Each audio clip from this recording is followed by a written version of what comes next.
Hi guys, the title of the title you see on the screen today. Don't forget to like and subscribe and we'll get started.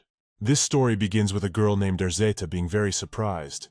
She stands at her father's office and shouts. The girl couldn't believe that he was going to marry her off to a man she had never even met in her life. But her father asked her not to act like a child and pointed with his hands to the documents, saying that this marriage had already in any case been planned long ago, so she had no right to choose. He looked at his daughter again and wondered where she wanted to find a mate much better than the one they had picked for her. Erzeta didn't understand how such an important matter could be settled by a mere letter.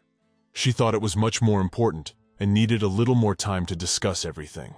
Her father exhaled heavily and said that he was actually very curious as to why she was so against this marriage. After all, he was trying for her own good. The girl became a little uncomfortable. She kept silent for a while, then realized that she was contradicting her father. It's better not to, because it will only get worse. When Erzeta returned to her room, she was incredibly angry. She sat down at the table near the window and pounded her fist on it, unable to understand why, of all people, it had to be Ruggiero Levanto. She was so upset she couldn't even do anything. But there was another girl sitting on the floor next to her, sorting out her laundry. This girl was a farm. She was a personal servant of the mistress and said she was taking up her own again. Everything is always wrong with her. Erzeta, when she heard this, looked at her in surprise, not understanding how she could do so, and wondered if she did not realize that she could not marry Ruggiero. The maid made no reply. Then the lady sighed heavily and said that her father had also firmly said that he would not change his mind. He also asked the girl to give him at least one chance to prove himself in person. Then maybe she would change her mind and change her mind. Erzeta sighed heavily and said that this marriage was really only necessary to bring their families closer together, not for her own happiness, which was why she didn't want to marry him. She wasn't sure if this marriage, for the sake of connecting with the Levanto family, could bring harmony to the rest of the world.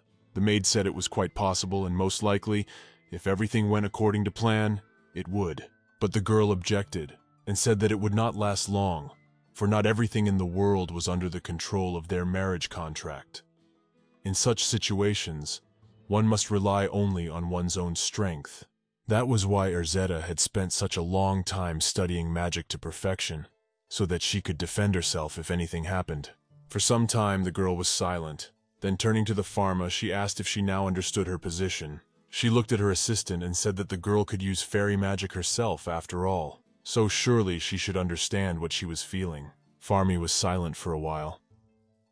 Then she said she understood perfectly, but she wondered if she could give the man at least one chance, since she'd never even met him. But Mistress was adamant in her decisions, just like her father, so she said there was no way she even wanted to try it. The girl was very angry and didn't understand how there could be a marriage with the Marquis of Levanto. She certainly wouldn't survive it. In fact, Erzeta was considered the pride of the Sola Empire. She stood out for her good looks and high intelligence. However, she hated the Marquis of Levant with all her huge good soul and did not want to communicate with him in any way. The girl had been conducting secret research for quite a long time. She was trying to explain the events that took place before the present so-called church era. But to be more precise, everything that happened 300 years ago, based on one of the hypotheses she had learned. And in this way, the girl was able to confirm the existence of magic and various fairies who have their own abilities. Erzeta published her scientific work under the pseudonym Vincero Costananio. However, the public did not appreciate her work, and one of the main critics was Ruggiero Levanto. He down and out criticized the girl's work, saying that, in short, the article that the author wrote is nonsense from a series of fiction, which does not even deserve any attention. In this way, the man publicly humiliated her work. Farm, for her part, did not understand how scientists could believe in the existence of magic when even ordinary people denied it. In fact, Erzeta was more upset by the rejection of her work than by the criticism from people. She had known that many people would not like her work, but she had never imagined that they would like it so much. Of course, everyone thinks that magic exists only in fairy tales and stories, so the girl cannot but upset, because she knows the truth, but cannot bring it to others. Seeing that the mistress had covered her face with her hands, the girl immediately went over to her and inquired if she was all right. Erzetta looked at the maid and asked if she could help her. When Farm heard this, she was very surprised. Mistress asked that the maid go on a blind date instead of her. Nothing would happen if the farm girl just sat there, so she thinks that the maid is perfectly capable of doing what she asked. When the girl heard this, she was very much surprised. She could not believe that Erzetta wanted her to go instead of the bride whose wedding should determine the fate of absolutely the whole country. For a while, the farmer was silent. Then she asked the lady to calm down, because now she was all emotional and it was unclear what she was saying. But Erzetta looked at her with a serious look and said that she was really quite all right. The maid, for her part, thought it was impossible to tell by looking at her. She continued to hold her hand and wondered at the mistress why she kept saying such unthinkable things in such a case, and wondered if she just needed some reason to fire the farm. When the girl heard this, she was very surprised. She didn't think that the maid could think like that, and she said that it really wasn't true. After all, she is her best and only friend. Farm was then horrified and wondered why the mistress was making her go through such a thing then. After all, she could really die if anyone found out about it. She also said that she and mistress are completely different. They even have completely different hair colors, and she is the recognized beauty of Sola. Farm wondered how on earth she could occupy such a highly esteemed place. The girl had already imagined coming to this meeting and introducing herself by her name. But the man didn't believe her and said that she didn't look at all like the beauty of the whole empire. The girl screamed and said that the man would immediately reveal their deception, for it would be quite obvious. But her friend suddenly jumped up and wondered why she had taken it in the first place. The girl came closer to her and took her hand, leading her away. She led the farmer over to the mirror and smiled, wondering if she didn't think she was adorable, because she really was, and rumors are always exaggerated, so there was nothing wrong with that. Erzetta stepped back from there and said that no one would understand anything at all. She said she had thought of something to make sure it would work exactly right. She went to her clothes closet and said that if the girl put on makeup and dressed up nicely, even her father wouldn't be able to tell them apart. Farm stayed in her seat and didn't say anything. She was very worried. The mistress herself had said at this moment that if anything went wrong, she would take full responsibility, so the girl shouldn't exactly worry. Well, then suddenly she realized that she had said a little too much and apologized if it sounded rude. But she is really sincerely asking for the girl to help her. Erzetta also said that she would never have put her in such an embarrassing position if she hadn't been sure of her actions. Then she closed the closet and, apologizing again, told her to just forget about it better. Farm continued to stand there and didn't answer anything. But she didn't really understand how she could just forget like that. The girl didn't know what to do. After all, she realized that she could be quietly exposed, and then it would be very bad. But she was hesitant also because Mistress had promised to take full responsibility in case of anything, so she should probably trust her friend. But still, she was well aware that if the Duke found out about it, she would definitely be fired, and she would be out of a job. Erzetta, for her part, went to the window and stared out into the distance without saying anything. Farm realized that she could not refuse her either. After all, they had been together for 5 years. She would definitely feel very bad about letting her friend down. Then, after a short silence, the farm girl suddenly turned to her mistress, shouting loudly in a way that frightened her. Erzetta immediately turned to her and wondered what she had happened and why she was suddenly screaming like that. The girl, in turn, moved closer to her and with her head down, said that she would agree to go on the date instead after all, in order to help her friend. It was a restless night in the castle of Lefanto Fiamolo. A father approached his son's room, asking the knights if he was still there. The man sighed heavily and said that this son and that one were both out of their minds. He knocked on his room and told Ruggieri to come out right away. After all, this marriage is non-negotiable. That way he could finally inherit the title of Duke. The guy on the other side of the doors covered them with his hands and said he might as well not even try to talk him into it. He sure wouldn't succeed. Ruggieri said he wouldn't step foot until he gave up this stupid idea, so he might as well get his hopes up. In fact, the guy even put locks around the front door at midnight. Then the father's voice was heard, wondering if it was so hard to get married, and after that to take charge of the lock. The son in turn continued to yell and said that if he said one more word, he would simply commit suicide. When the man heard this, he was very surprised and asked in a stern voice if he would dare to say this to his own father. Ruggieri answered nothing. Then the man turned to the knights and asked for someone to go and fetch him a club. He was going to show this insolent brat his true place.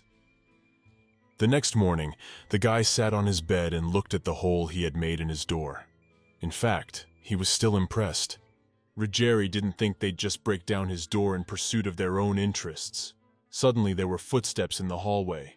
Then came the voice of the butler, who stuck his hand out through the hole and said that he begged pardon, but he had a message from the Duke. The guy thought about being very pushy after all, but as he walked over, he still picked up the letter and started reading. It said there was a friendly event in 2 weeks with the Sola family, and his introduction to the lady will be on the same day, so he has to prepare, and no excuses the man is not going to listen to. When the guy read this, he had Mashka's complaint in his hands and couldn't believe that his father really wants so much for their wedding. But in that case, he only has to take matters into his own hands. Ruggieri shouted to the entire manor, requesting that someone call Angel to him right now. Some time passed from that moment, and a man came to the door. He knocked, and turning to His Highness, inquired if he had summoned him. Ruggieri, who was sitting in his chair, said that since he had come, he might as well go in. He poked his head through the hole that was there and wondered if he would open the door for him. The man immediately remembered that it was locked so tight that no one could get through, so he quickly went over and removed all the locks. Ruggieri then returned to his seat and, coughing, said he could come in when Angelo came in. He said he had a very important assignment for him. The boy immediately waved his head and said that he was listening attentively and would do whatever the Lord wished. Ruggieri started to look at this guy carefully, and he couldn't understand why he looked like that. In fact, he was wearing a wrinkled, torn, and very dirty shirt, and he didn't understand why his poverty was so obvious. The man was really beginning to doubt whether his plan would work at all. But then, with a heavy sigh, he realized that he had no choice. So he'd have to agree to it, even if it was just that. So Ruggieri told the man to listen carefully. In 2 weeks he would be traveling to his family for a friendly event. When Angelo heard this, he was very surprised and asked again, does he really want the guy to do this? But the man in turn said that after that, he would put his name on the list at the event. He would have to meet Lady Soli on his behalf. He also told the lad not to be afraid for it. He would of course be well rewarded, especially if he showed a great impression on the lady. When Angelo heard this, he couldn't believe that the man seriously wanted this. So he asked what he meant. The man was very angry with such an answer, and he asked if he didn't understand him, or if he just didn't want to do this task. Then he also wondered if the guy just didn't know the big words, because during this time he just asked about it. Angelo put his head down and said that he understood him perfectly well, and so he would do as the man asked. Angelo smiled and said that was the way he should have answered from the beginning, not to waste his time. Ruggieri said this conversation should be kept between them. If his father found out, they'd both be in trouble. So his strong recommendation was to keep his mouth shut, and after the guy completes the entire task, then he'll give him anything he wants. Angelo was silent for a while. Then he asked if he had the right to refuse the offer. The man laughed and said that of course he had that right to choose, and wondered if he really thought he would be forced to do it. But at that moment, Ruggieri got up from his seat and told him to remember that the Duke's eldest son was very vindictive. Therefore, he had better not joke about it. When the guy heard this, he was very but still through gritted teeth. He said he would do his errand since it was so important. Ruggieri smiled and said it was all excellent. He likes things to be done quickly. However, the fellow turned to him and asked if he could give him glasses for his eyesight, for he was just afraid that by doing so he might get the gentleman himself into trouble, for he could not see very well at all. When Duke heard this, he thought about it and thought about the fact that this guy must have decided to take the chance to upgrade not only his closet, but also his health. 2 weeks had passed since then, and the day had finally arrived when the Duke and Duchess were to meet. Pharma came the very first to meet her mistress, disguised and hiding all her hair. but she was incredibly worried. It had been quite some time since their meeting was supposed to happen, and she didn't understand why the man still hadn't come, but she also thought that it would be better if he didn't come at all. That way she would feel much better. At that moment, because of her nerves, she accidentally touched a spoon that was lying on the edge of the table. The spoon began to fall to the ground with a clatter.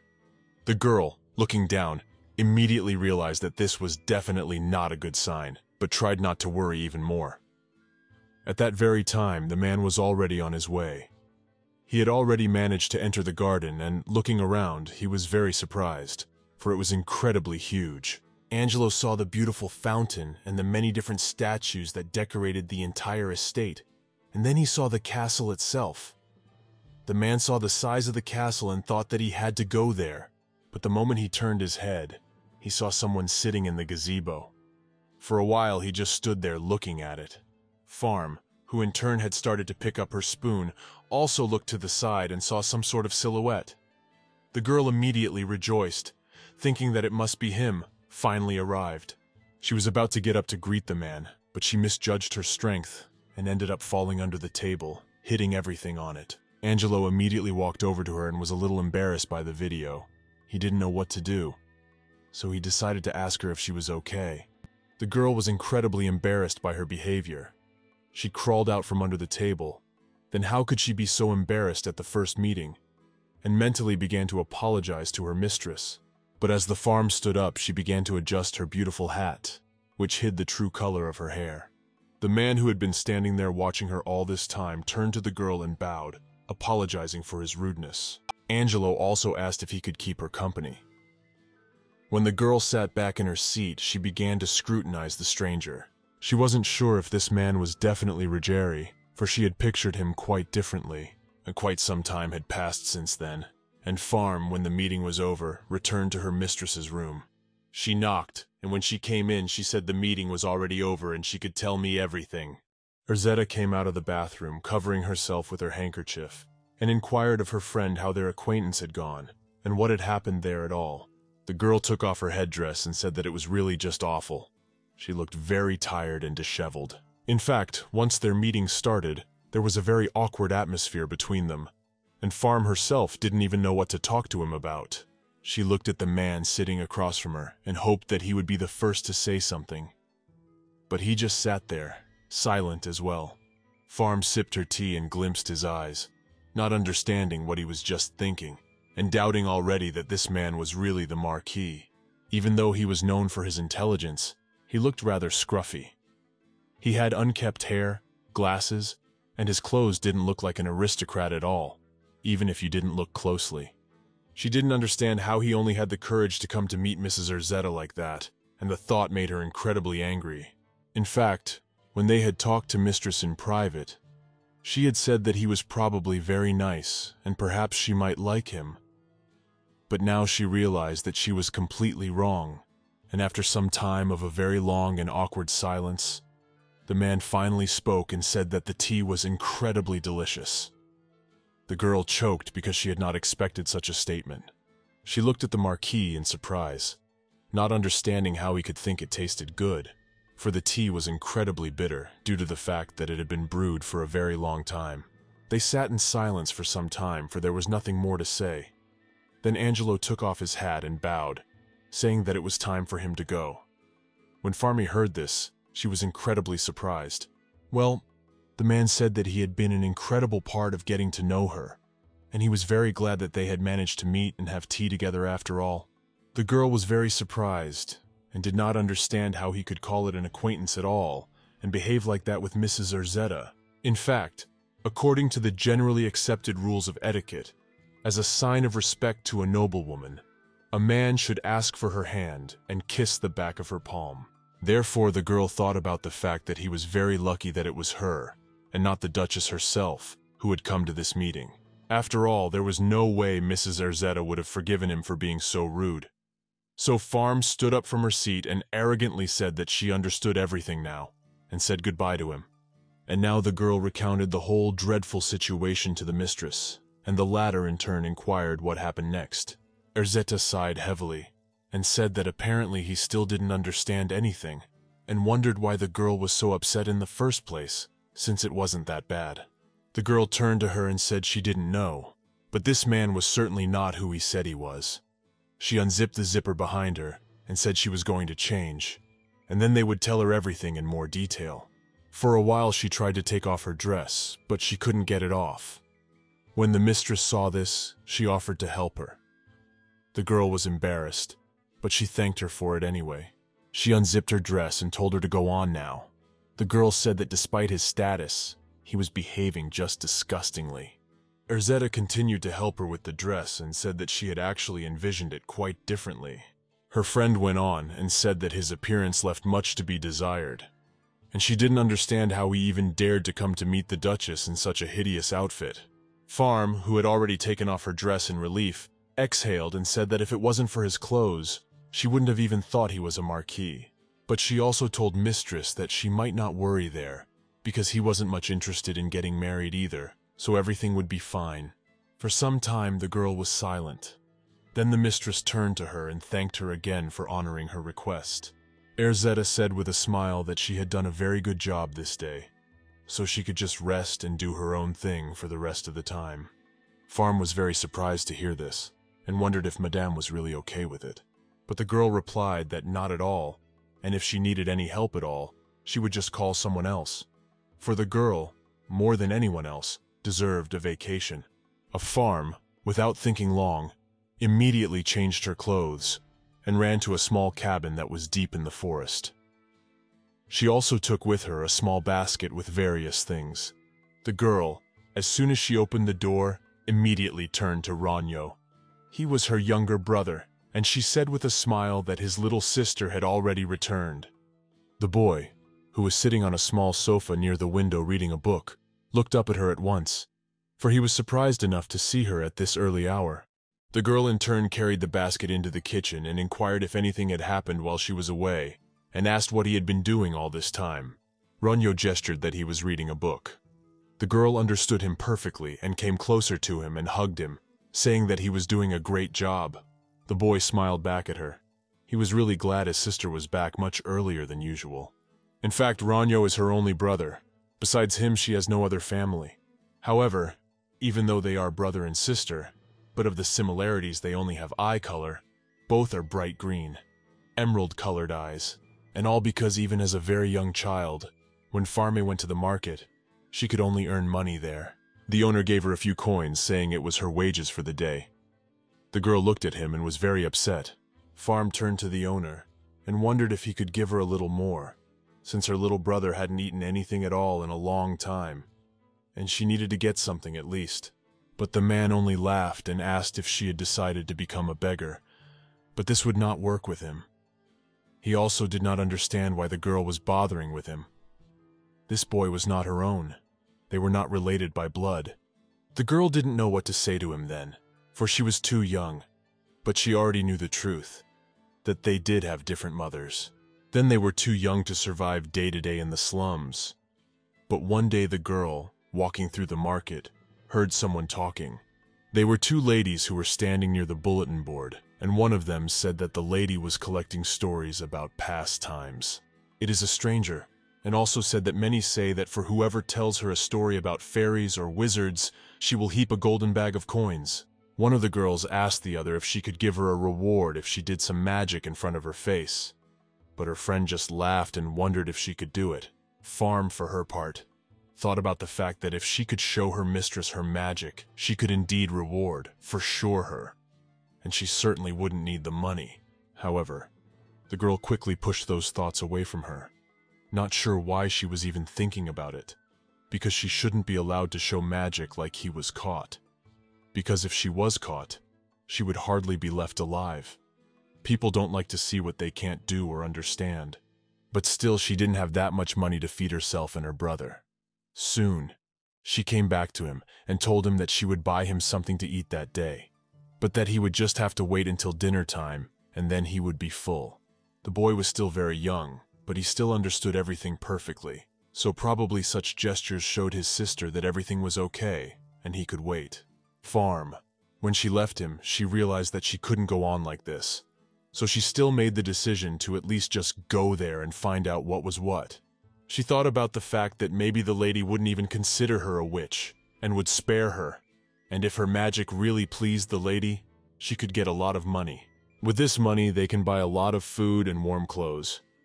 And in her spare time, she can even chop some firewood for the winter. The girl was very enthusiastic, so when she arrived at the manor, she thought about the fact that if she did succeed, she and her brother would be able to spend this winter in warmth. So right away, Farm went to see her mistress. She was standing near the entrance, and with her head down, she said that she had heard that she was interested in magic and fairies. Erzetta, who was busy with some papers, immediately seeing the girl, told her to come in. Since she was here on this occasion, the girl was serious, and she walked over to her mistress and took a seat in the chair opposite her. A duchess in turn said that usually people who come to her are older, and such a child like her, the girl will see really for the first time. She smiled and asked the girl what she was going to tell her.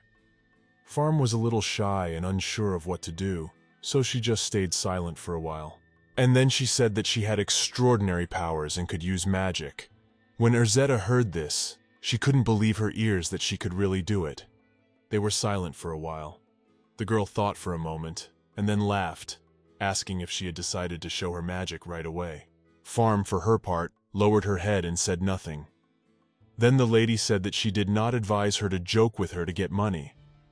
So she advised her to stop right now because she was tired of listening to all these fabrications day in and day out. The girl began to worry. She clenched her hands into fists and wondered how on earth she could cheat her like this, and wondered if Mistress would give her at least one opportunity to show her magic. Erzetta calmed down a bit and said that she could try to prove to her that she did have magic after all.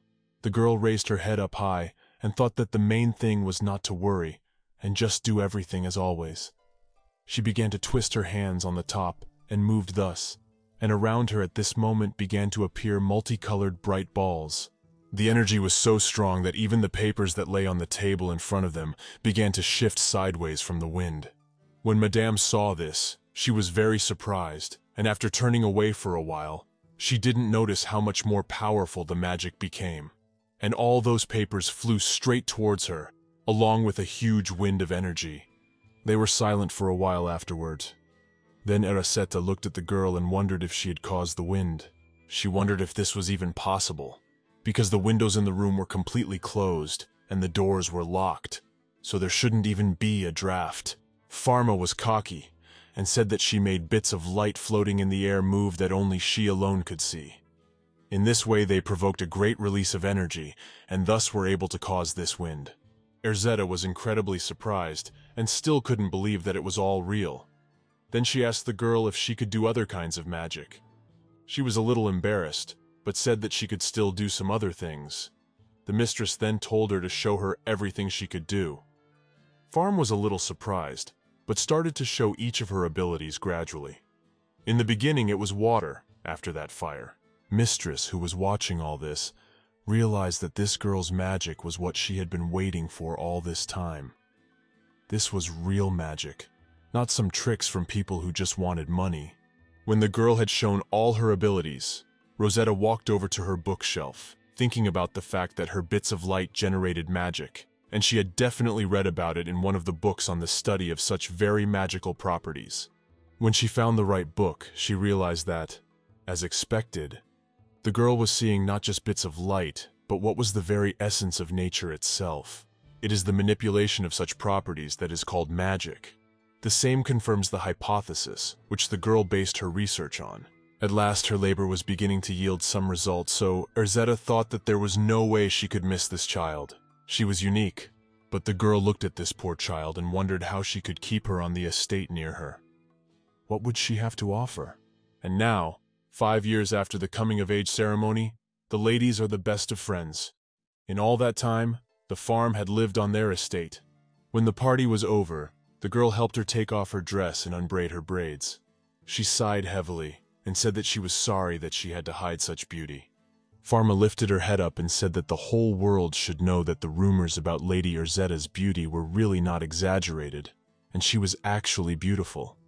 Mistress was pleased to hear these words, but she began to put the transparent cloth on her head and said that there was no way without a veil. she might run into the Marquis of Levanto. But she winked at her friend and said that she should go and rest anyway, because she couldn't have her running into him too. Farmia obeyed her mistress after all and decided to return to your small den to rest. She thought about how she had gotten even more tired during the day, but at that moment someone started calling for the girl. She immediately opened the door and, turning to Leah, the other assistant, asked what she needed at such a late hour. Leah was glowing with happiness and said they would have a perk. His lordship said he would give them the food and drink left over from the banquet. She asked Pharma if she would come, and also said that she would not be offended if the girl did not perform at the party. She asked Pharma if she would come, and also said that she would not be offended if she did not come to the party. The girl said that she was going to rest at home for a while, but then suddenly her brother came up to her and told her to change her clothes and to be sure to go. He even brought her a new outfit.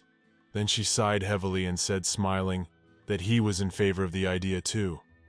Suddenly I was wary, seeing the outfit the guy was holding. She wondered if this dress did not belong to Lady Erzetti, for she had certainly seen it in her possession. Pharma took the outfit in her hands and said that was right, but she had given it to her for her birthday, so it belonged to her now. Leah was very surprised, and most of all she didn't understand how even in this outfit she didn't want to go to such a cool party. The girl laughed and said that since she was asking her, she would come. When the door closed, Pharma sighed heavily and thought about the fact that so-and-so would go there to play something for the soul. In fact, not far from the girl lay her musical instrument, which she could even play very nicely. It had been quite some time since then, and Pharma had finally packed up and arrived at the right place her friend had told her to go.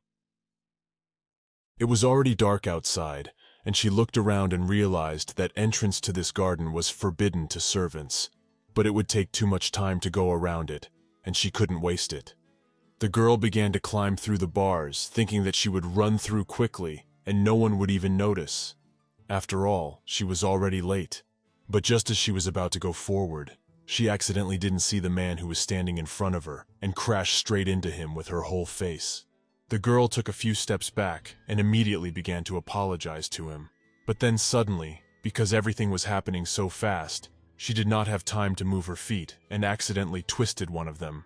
But the stranger, who had just turned around at that moment, managed to react in time to catch her and asked if she was all right and if she had hurt herself. The girl quickly moved away from him and became very wary, for he looked quite familiar, so she immediately wondered who he even was. The man at once apologized for presenting himself so late, but then, bowing, he said that he was the Ledgers of the Revant, and they had seen her the previous day after all. When the girl heard this, she was immediately very frightened and said nothing. She realized that now she might be exposed. The man, for his part, said that he would very much like to repeat their last meeting, and when she heard this, she was so surprised that she dropped her musical instrument to the ground. Pharma was in a panic. She clutched her head and didn't know what to do or what it all meant, but then she assumed that he probably had no idea about anything, so she should just keep playing her part. Then the man, after some time of silence, said that it was very impolite of him to block the lady's way in the middle of the night. When she heard these words, she could exhale with relief. However, he also said that she left the ceremony so early then that he didn't get a chance to see her, so it was very good that they were able to cross paths on this property. He picked up her musical instrument, handing it to the girl, wondering if she would let him say just a few words, for it wouldn't take too long, but he really needed to say them. Pharm was still hesitant. She actually didn't want to talk to him even more than anything else. After all, she thought about the fact that he might expose her, so she didn't say anything back. But he bowed again, and said that he would like to start by apologizing heartily for their last time. His behavior then had indeed left much to be desired. The girl smiled at him, but she herself didn't understand what was even going on with him. She was now very uncomfortable with the situation. She didn't even understand why he suddenly decided to bring it up. She didn't even know why he was bringing it up. They were silent for some time. Then the ranger came closer to the girl and said that he must confess that he had been very wrong about her. He also apologized again for his insistence, but he still owed her something. His determination suddenly seemed to evaporate somewhere, and he put his head down and said that he couldn't explain the reason for these feelings. but he had a genuine sympathy for her that he just couldn't do anything about. So he really wants the girl to know that his will does not depend on the relationship of their families. Farm, hearing this, was shocked.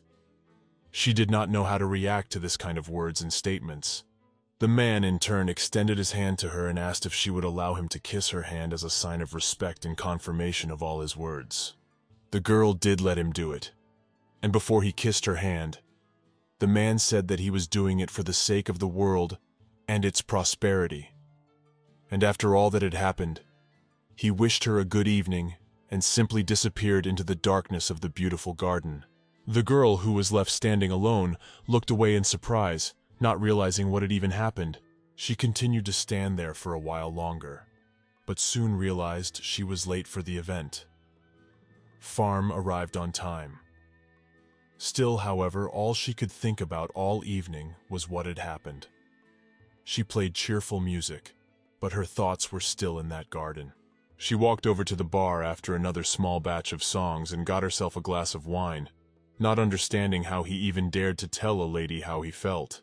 Farm shifted her gaze somewhere to the side, and couldn't believe that he really felt the same way about her as the stable boy, not the mink weaver Malby, and that their relationship was known right out in the world. Nino looks at her as if no one else exists but this girl, and in that moment she began to imagine this man looking at her with the exact same loving gaze. But the girl quickly enough dismissed all these thoughts from herself, not understanding how she could even think about it. So she began to blame this Marquis for all her troubles, because he prevented her from living a quiet life. Soon after all that had happened, Angelo returned to the manor house. He opened the door to the veranda and gazed out into the distance, feeling the cool night air that he liked so much. The guy thought about going back the very next day, and their meeting with the girl ended up dragging on after all. In fact, the guy really wished that the Viscount had not interfered in that case. After all, if he had, everything would be completely different now. In fact, when they were just about to put the plan into action, someone knocked on their room and said they were coming in. Angelo and the Rigori were immediately alert, not understanding who it could be or what it was for. Then the master turned his gaze to his assistant, who was fully dressed in his style, and his clothes were also fully his. So he told him to hide quickly. Angelo, hearing this, was very surprised.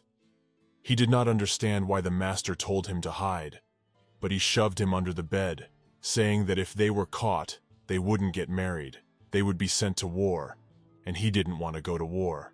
He also said that because of the guy, he didn't even have time to change his clothes, so the person who walks in might suspect something. He immediately ran to his desk. Then the door opened and the man asked if he was really here. Ruggieri gave him an irritated look and said that he hadn't actually authorized him to come in, but the man was the Duke's secretary. He was Viscount Moridi and smiled and said that he had not forbidden him to do so. So he went in. Ruggieri laughed suddenly and said that his sense of humor was still excellent. He asked what he had come to see him for, and also said that the man could sit down instead of standing in the aisle. The Viscount laughed nervously too, and thanked him for the compliment. After that, he moved closer and took a seat across from the boy. The guy himself was very wary, because he did not know how such an important person came to him, and he obviously knew that it was not just for nothing. After all, this Viscount is loyal to his father, so he in no way cannot relax. The man suddenly looked at the lad and inquired in a serious voice how his acquaintance with Lady Sol had been. When Ruggieri heard this, he was immediately wary, but he tried to reassure himself and said that everything was fine. The rumors were indeed true. The Viscount was surprised and sighed, and said that it seemed that he had managed to pour all the tea on himself during this short meeting. When the boy heard this, he was very surprised and wondered what he was talking about. But then the man said he had just changed his clothes so quickly, so he assumed so. The Viscount also said that he had seen him in the corridor in the same clothes, but now he was wearing completely different clothes. He suddenly laughed and said it felt like he was no higher than a clown to him, and it straight up hurt him. Ruggieri kept his cool. He put his head down and said that though he didn't know what the man was talking about, he didn't think it was any of his business anyway. The Viscount let these words pass his ears, and turning to His Highness, inquired if he really thought everyone around him was a blind fool. His voice was quiet and serious, and he said that even though he knew him as a snot-nosed child, he still couldn't understand his train of thought. He wondered, tapping his hand on the table, how it was possible to send a servant in his place for such a crucial meeting in his life. It was a good thing his man was following him at all, or it would have been too bad. Rogeri suddenly became very serious too, and wondered if he had known about it all along. It still didn't stop him. The guy really didn't understand his position. The Viscount in turn smiled smugly, and then asked him to promise that he would marry her. After all, if he refuses, he will tell the Duke everything, so the guy just has no choice. After all, if the Duke finds out about it, it will only get worse. Rogeri was incredibly angry. He looked into the secretary's face and wondered how dare he threaten him. The man started to get to his feet, saying that no matter how hard he tried to scare him, he would still remain a laughingstock forever in his eyes. As he said these words, he even smiled. He started to walk towards the exit, and said that the man was only required to consent to the marriage. He could get a divorce at any time anyway, so he didn't understand why he had to be so stubborn in the first place. Rogeri was already incredibly angry. He wondered why they all wanted it so badly. What good it would do them, he didn't understand. He also asked the Viscount if the Duke's secretary didn't have some other more important duties. But before he left, the man turned and smiled, and said that apparently he hadn't quite understood him, so he decided to clarify everything one more time. The man said that he had come to meet Duke Sol secretly, and if the man still didn't realize it, he was sorry it was taking so long for the information to reach him. When Bacon had finished speaking his words, he went out and closed the door behind him. Rogeri remained silent for a while, and then turned to Angelo and said that he could go out. Guy corrected his glasses as he climbed out from under the bed, and said that he had completed his errand, and asked if he could now ask him for one favor, as they had agreed. Rogeri sighed heavily and said that he could talk. He thought at that moment that he would probably ask for a lot of gold coins, just like everyone else. However, Angelo asked the gentleman in all seriousness to make him a free man. When the man heard this request, he was very surprised and asked what he meant by it. Then the guy explained that because he belonged to his family, then he was not allowed to leave the area or find another job without the Lord's permission. So he asked from the bottom of his heart that Rogeri could free him. The man, hearing this request, was incredibly surprised, because all this time he had thought that this guy was a hired servant who could quietly leave at any moment. He also didn't understand what it meant that Angelo belonged to his family, or who this guy even was. Most importantly, what his family needed him for, that they still hadn't let him go, because plenty of people like him do their jobs well. The man pondered his request for a while. Then he said it wouldn't be as easy as he thought. Angelo was surprised to hear that. Rogeri explained his position by the fact that he was not in charge of the place after all. He could not make such decisions on his own, especially without his father's consent. But the man asked with desperation in his voice if things would ever change. But the man sighed heavily and asked when it would happen, and even though he had promised to give him everything he wanted, he would not be able to fulfill it, unfortunately. When Angelo heard about all this, he was very angry. He ran up to the gentleman and grabbed him by the shirt and said that he had promised that he would fulfill absolutely any request. And now he said that he was unable to do so, even though he had an influential status and was a member of this family. Rogeri was very surprised. He looked at the slave, not knowing what he was doing, and thought he was mad. Rogeri threw him off after all, shoving him so hard that his glasses even fell out, but thankfully didn't shatter. The guy started to adjust his clothes and wondered if he'd completely forgotten who he was even talking to since he'd taken such liberties. But at that moment he looked at the man and now began to realize something. Even though the Viscount had spoken of divorce, it was quite impossible. His father would never consent to it, for it would dishonor the reputation of the family. In this case, the guy only has to get it from the bride's family. If the lady herself decides to divorce, or does not want to marry at all, then everything will probably turn out very well. Rogeri turned to the servant and asked, Did he even realize that he would be executed for such terrible behavior, and then would not have to fulfill his wishes, or worry about his father finding out about the deception? Angelo. There was no answer to that. He just sat there silent for a while, head down, realizing how much worse his situation had become. Then the gentleman approached him and told him that he was really not such a cruel man. So he offered him a deal. The man had already guessed what his request might be, but no sooner had he said his guess than the man came even closer to him. Ruggieri stooped to his level and told him to seduce the princess and convince her to give up the engagement.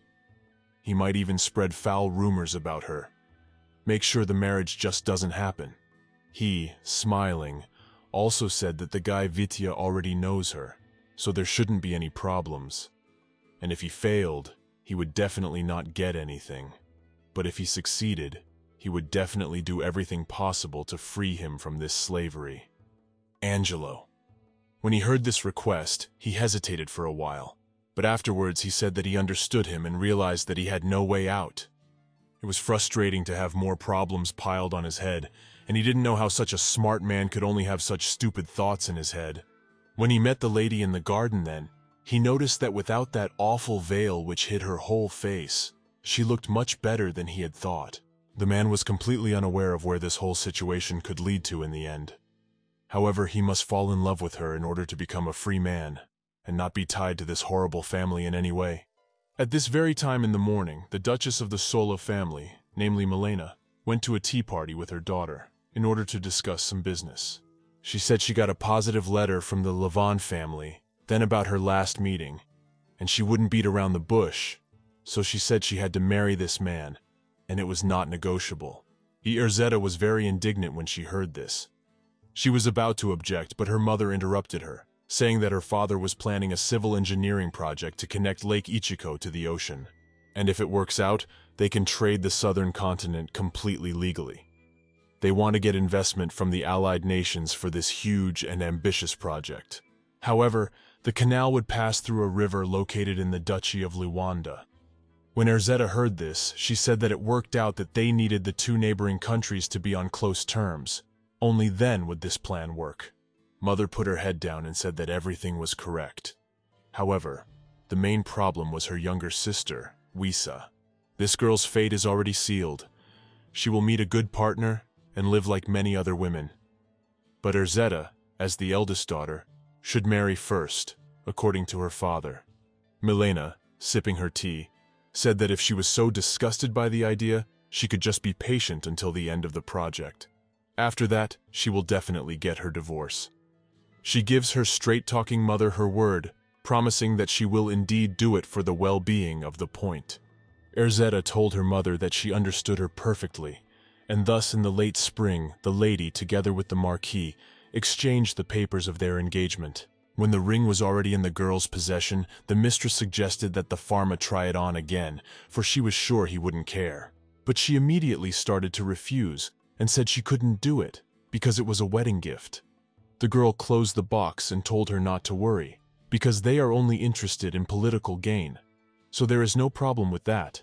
Farm followed the lady who was stepping aside and wondered if she really thought so. Erzetta smilingly said that if his feelings were sincere, he definitely wouldn't have contacted her in writing. So she was sure that he didn't care about her at all, so there was no need to worry about it. The girl herself was very anxious, for she had never told her mistress of the day when she and he had met in the garden, and he had confessed his sincere feelings to her. However, if they will not see each other until the divorce itself, it will be just fine. This means that Ruggieri immediately found out about the project. That's why he rushed to fix the whole situation, confessing his sincere feelings and intentions. Farmia thought about the fact that in that case, she wouldn't have to see him anymore, and the mistress wouldn't have to put up with this marriage for long. As soon as the project was over, they'd be separated as if they didn't even know each other. Erzetta walked towards the exit and told her friend that they should get going, for Mass would begin very soon and they were still not packed. Farmia followed her and thought about how incredibly good it was that things had finally worked out this way. She was glad that their plan had worked and that they didn't have to put a lot of effort into it anymore. Soon the girls packed up and went to church. The priest said he was happy to see their wise and kind lady doing well. Erzetta thanked him and said it was all thanks to his prayers. And if he was not busy, she asked if he could spare her just a little time. The man said he unfortunately had to cancel. After all, he already had a meeting scheduled for that day. When the girl heard this, she was very surprised and asked him who he was going to meet. The priest laughed and said that this would be their first meeting, as they had only communicated before in letters. However, he is a scholar with extensive knowledge. When Erzetta heard this, she was overjoyed and wondered if he was such an interesting person to talk to, since even her teacher recognized him. The man laughed again and asked if she wanted to meet him. The girl replied that of course she wanted to meet such an interesting and mysterious person, so he offered to do it. When evening came and the sun began to sink below the horizon, Erzetta sat in her manor, but she never left the window for a moment. She wondered how clever this man was, since he had been praised even by Master Batos, and she was eager to talk to him in person. Farm, who was still embroidering something, looked at the lady and realized that judging from her facial expression, her teacher's words had inspired her a lot, and she was the most diligent scholar in the world after all. Therefore, it was a great honor for her to talk to someone like her. Then the girl suddenly began to actively look out the window and said that he was already near the gate. She also asked her friend to hurry up and look at him, at least from a distance. Farm came down at once, for the girl had also requested that she meet him and bring him to her room. She walked excitedly toward the gate, thinking that it was very good that the mistress was finally in a good mood. But the girl stopped suddenly, not realizing who was talking to the guards at the gate. She decided to take a closer look before coming closer. The man's face was very familiar, but the girl couldn't figure out where she'd seen him before. And after a few minutes of looking at him, she finally remembered. At the gate stood Ruggiero Levante, Erzetta's husband. The girl immediately turned around and started walking back to the manor, thinking that this simply couldn't be. Farm started running with all speed, not realizing why he was even there. She had to tell her mistress what had happened as soon as possible. And so, as soon as she ran in and opened the doors, she said it was not the one the lady had expected. It was Ruggiero, who had come pretending to be a scholar of the church. Erzetta, who was already getting ready for their meeting and pouring tea, looked at her in surprise and wondered why he had suddenly come. The girl was very tired as she ran, for it was happening very fast so that she had time, and stammering, said that she did not know why he had arrived, but they must surely drive him away. The girl in her turn turned and said that she could see no one at the gate, and wondered where he had gone at all. Farm, when she heard this, immediately panicked. She realized that this meant that the guards had let him through, and he was already in the castle grounds. But she didn't even have time to finish her thought when suddenly there was a knock at his room. He turned to the lady, asking if she could come in, and said that the butthole teacher should have warned her that he was coming. The girl, hearing these words, was very frightened. She thought that if the Marquis met the real Erzette, it would be terrible. But at that moment the door opened and a man came into the room. He looked at the lady, Erzetta, and apologized, saying that the door was open, so he had decided to enter without permission. He saw the girl and said that she had been here all this time. He also apologized for being so rude. He just didn't hear her answer. Erzetta covered her mouth with her hands so as not to make a single sound. She thought to herself that they had almost been exposed, for it was indeed Ruggiero. Farma suddenly became very serious, and she said that even though she had not answered him, but he had no right to enter her room. The man apologized again, and said that if she wanted, he could leave. The girl didn't say anything to this. She was very worried that they would actually be uncovered and see someone behind them. Ruggiero sighed heavily and said with a smile that he would take her silence as consent. He turned around and said it was an honor to meet her, since he was a big fan of ancient books. He bowed to her again and said that his name was Elio in general. When the girl heard this, she was very surprised and did not understand why he said that.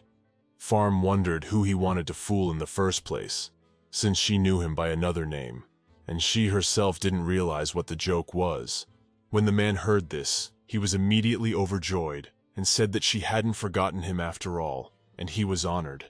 The girl wondered if he was really admitting that he was not a scholar under the name Elio, and asked if he even knew that by passing under a false name, the castle was committing a serious crime, or if she had better call the guards to have them escort him out.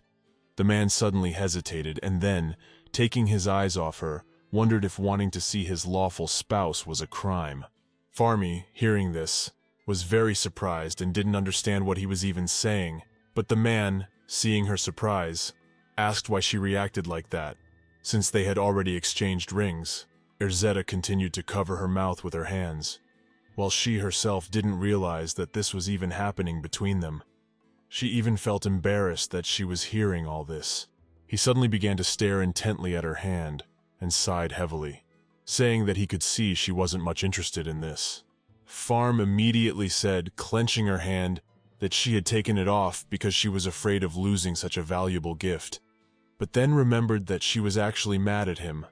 So she started yelling again, and said that he had invaded her room anyway under someone else's name, and wondered if he had anything to do with the teacher. Ruggieri said he didn't know anything about anything, but still, even though she may not be particularly happy to see him, but even just being able to hear her beautiful voice makes him an incredibly happy man, as well as her well-being. Farm looked at his hand at that moment, and noticed the ring that was on his ring finger. She remembered at once that Mistress Erzetta had exactly the same one come. She realized that they were indeed their wedding rings, and she put her head down, for she felt a little uneasy. The man wondered if she was really that against him. The form replied that it was not so, but he had to agree that she could not form an opinion about a person in one meeting. But then, suddenly, the man said that they had actually seen each other twice, but the girl still replied that it didn't matter. She saw no reason to come to her manor so suddenly, without even warning anyone, also under a false name. Ruggieri gave a very pitying look, and wondered if she was asking him to explain how his heart had taken over his mind. But the girl sighed heavily, and said that he could not charm her with his fine and lofty words. She waved her hand and said that if he was afraid she would break off the engagement, he needn't worry, for they were bound by common goals. When the man heard this, he was silent for a while, and afterward inquired if, when all the goals were accomplished, she would just ask him. Farm, hearing this sentence, was very confused. She didn't know how he knew about it, but she had to save face. So she turned away and said that if he had nothing more to say, he should leave, because she was actually expecting a scholar that day. The man remained standing still and said that if she wanted to, she could talk to him too. The girl immediately turned in his direction, wondering what he meant. Then Ruggieri laughed and said that he wouldn't have been able to fool the priest unless he was very clever. So there was definitely something to talk to him about. Farm smiled and said that it was very impressive, of course, but she had to decline his such a tempting offer after all. The girl herself was glad at that moment, for he was finally beginning to show his real face, a young genius who lived only for himself. Then Ruggieri waved his hand and said that he would not insist, so they would end this conversation for the day. However, he still wished he could stay in this beautiful country a little longer. Then he asked if he could take her hand to kiss her goodbye. Farm was very wary, not realizing if he was really going to stop there. But when he asked for her hand, she sighed heavily. You see, these rules of etiquette were getting tiresome. The man slowly got down on one knee and gently kissed the girl's hand goodbye. She, in turn, did not understand why she was suddenly so red and even sweating. Even though it was an ordinary goodbye, his eyes were forever etched in her memory. The way he stared at her with his gaze would never fade from her memories. Farmi realized that he had the look of a confident man who knew exactly what he wanted out of this life. When he finished saying goodbye to her, he turned around and said they'd see each other again, then slammed the door behind him. When Erzetta heard the door already closed, she immediately ran out of the scherm and ran up to her friend, wondering if she was all right. The girl, who was still immersed in her thoughts, immediately said that she was fine. She laughed and said that he was very arrogant, and she was getting tired of this conversation. Mistress immediately apologized and said it was all her fault, but Farmi replied that she shouldn't do that, because it was okay. It had all worked out. But the result suddenly made her wary, and asked why he said they had seen each other twice, since she could only remember one single appointment her parents had made. The girl felt very embarrassed, and she didn't know how to explain it all to her. But then she decided to tell it as it was, so as not to keep the whole truth from her mistress. Erzetta interjected, wondering if they had really run into each other in the garden, and he said he had feelings. However, they were still not revealed to her. The girl confirmed everything she said, for she was telling the truth. When the mistress heard this, she said that she now understood everything. But Farmi, who seemed to have read her mind, smiled and asked that she just not say it out loud. Erzetta put her hand on hers and said that no matter how you look at it, she was the one he fell in love with. Farmi blushed again and asked that the girl not make things worse even more. They were silent for a while. Then the girl looked at her mistress and asked if she felt the same way. She replied seriously that it could not be otherwise. He spoke beautifully, but she asked what about his appearance, for she had only seen it with the corner of her eye. Farmi thought about it then, remembering the image of him in her head, and said that there was nothing special about him. He was just a regular guy like everyone else. Well, Erzetta said with a smile that he was just not her type. But then she decided to put the jokes aside and said that still, the connection with the heir would bring her a lot of worries. She told the girl not to worry too much. She would protect her. She just had to trust her, and that was it. She was like a sister to her, and Erzetta would not let some R'jair take her away. Farmi smiled when she heard those words. She was very pleased that someone thought of her that way and wanted to care. Mistress said it would only be for a while, so it was all right. Soon after that, the girl went to her bedroom to get some sleep. She didn't dream about anything, but she clearly remembered a voice saying that he would give her anything she wanted. But she had to remember that she couldn't fall in love, because if her mind overrode her feelings, her magic would just disappear. The girl was startled awake, not understanding why the voice was so familiar, if it was just a dream. The words had been in her head for some time, and that when magic disappeared, love would simply take its place.